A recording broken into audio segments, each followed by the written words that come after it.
Hi guys! The other day I was thinking that we were moving on a little fast. So here's all my videos in a nutshell.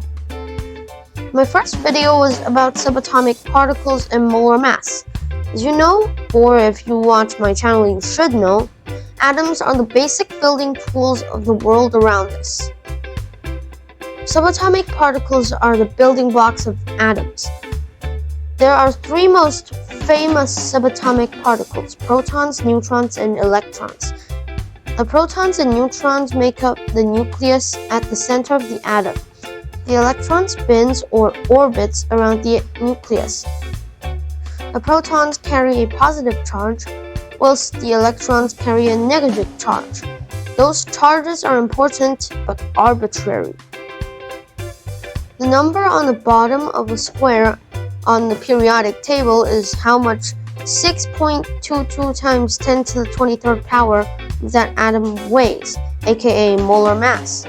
The number is called Avogadro's number, and it is very important in chemistry.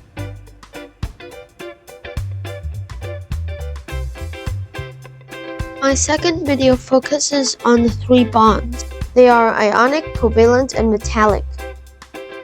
Ionic bonds are quite strong, and they mostly happen with the elements in column 1, 2, 16, and 17. Covalent bonds help atoms share electrons, and those happen between column 13 to 16. Metallic bonds are just a local pool of electrons between metals, all of which are in columns 3 to 12.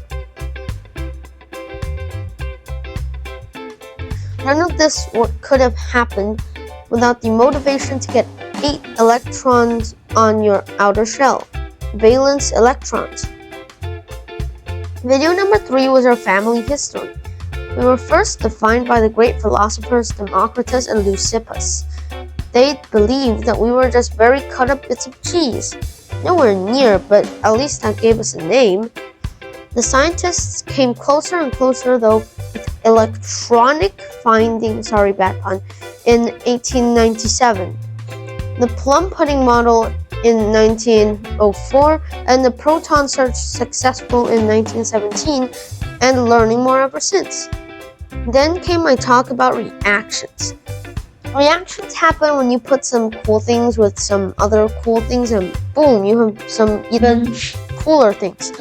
The inputs are called reactants, and the outputs are called products. You put the reaction in this format: reaction 1 plus reaction 2 plus reactant 3, etc. Then an arrow, then product 1, then product 2, then etc. Every reactant and product are molecules, and molecules have 3 components: chemical formula, subscripts, and coefficients. A molecule that includes all 3 are 2H2O. This shows that there are 2 hydrogen atoms in this molecule, the small number, and that there are 2 molecules, which is the big number. To balance an equation is to make sure that there are the same number of the same atoms on both sides of the equation. To do that, you are only allowed to change the coefficients on each molecule. An easy way to do so is to start with molecules that only include one element, like O2, and work your way up to the elements that appear once on each side, and eventually balancing the equations. My first flip-a-clip video follows. This one is all about electronegativity. I use the metaphor, the valence electrons, as money in our world. For some reason, nobody wants more than $8, but hey, I'm not complaining. Electronegativity is also an arbitrary measure, like charge. More electronegative atoms attract more electrons. Uneven electronegativity brings us to the next and latest video, polarity. In this video, I explain that if there are uneven electronegativities in a molecule, the molecule is polar as long as the electronegativity differences don't cancel out, as with carbon dioxide. More electronegative atoms have a special tag. Instead of a charge with a number, they get a charge with a lowercase delta symbol, a symbol of partial charge. This leads to salt dissolving in water because the salt crystal is torn apart. In fact, most polar molecules dissolve in water for the same reason.